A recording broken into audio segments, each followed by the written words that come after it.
Vamos ya con nuestra sección de biología y hoy le tenemos que dar la bienvenida a Andrea Rodríguez. Muy buenas. Muy buenas tardes. Se incorpora también a nuestro plantel de expertos de Esta es mi tierra todos los lunes para seguir bien aprendiendo muchas cosas sobre todo este mundo de la biología, ¿verdad? Sí, la verdad es que es un placer para mí participar, sobre todo en un día tan especial, empezar en un día tan especial como hoy, que es el Día Mundial de la Biodiversidad.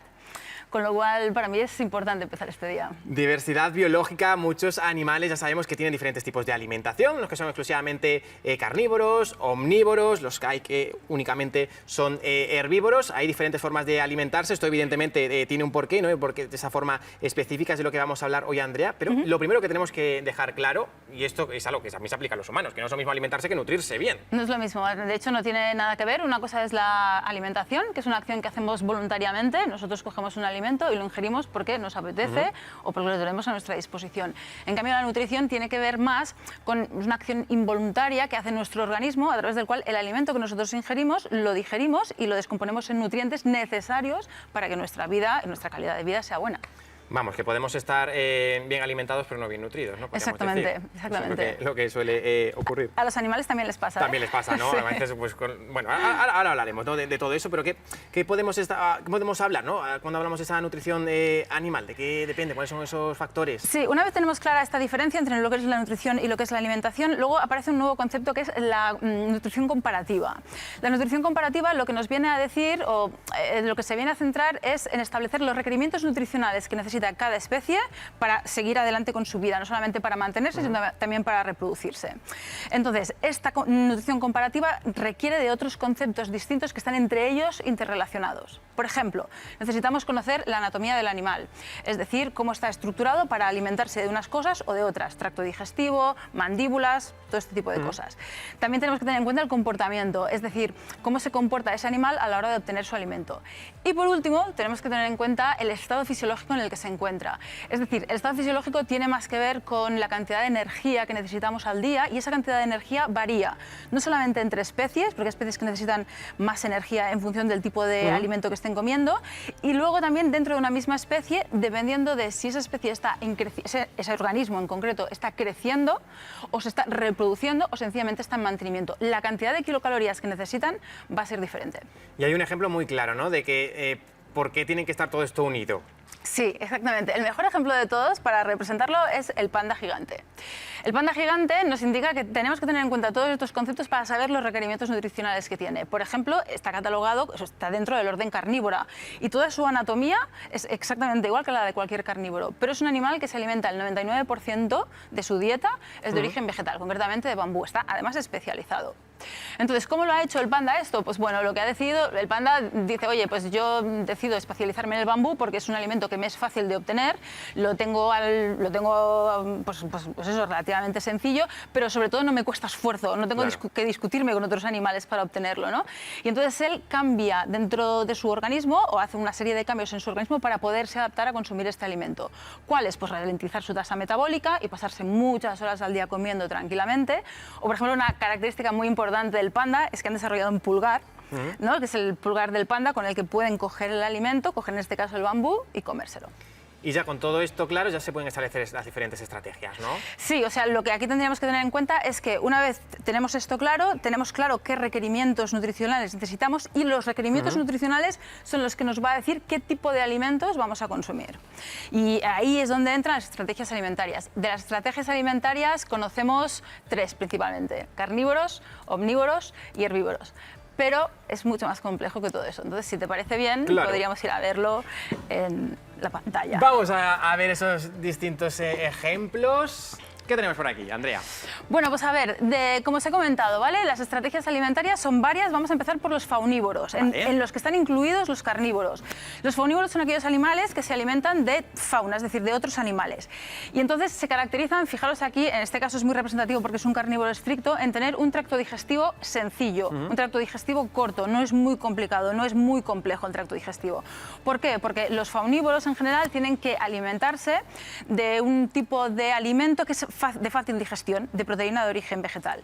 Entonces, dentro de los faunívoros tendríamos el carnívoro estricto, que es el ejemplo que tenemos aquí, es el gato tigre, que es una especie de marsupial australiano, y como veis es estricto y su tracto digestivo es más bien corto. Esto es lo que mide el animal, 50 centímetros. Entonces, el tracto digestivo está adaptado a lo que mide el animal. ¿Vale? Entonces, dentro de aquí, el carnívoro estricto, también podríamos hacer otra especialización, que son los carnívoros facultativos. Los carnívoros facultativos son aquellos que no necesitamos o sea, que no necesitan tanta cantidad de proteína, pero igualmente tienen un tracto digestivo corto. Y ahora vamos a los insectívoros. Los insectívoros son otra especialización dentro de los faunívoros que se alimentan de carne, pero no es la carne roja que conocemos normalmente, sino que se alimentan básicamente de invertebrados. Entonces, pues aquí vemos un ejemplo. Si os fijáis, los tractos digestivos son bastante parecidos, aunque consumen alimentos distintos, igualmente tienen un tracto digestivo corto y sin ningún tipo de estructura complicada, lo cual le permite digerir el alimento sin ningún problema.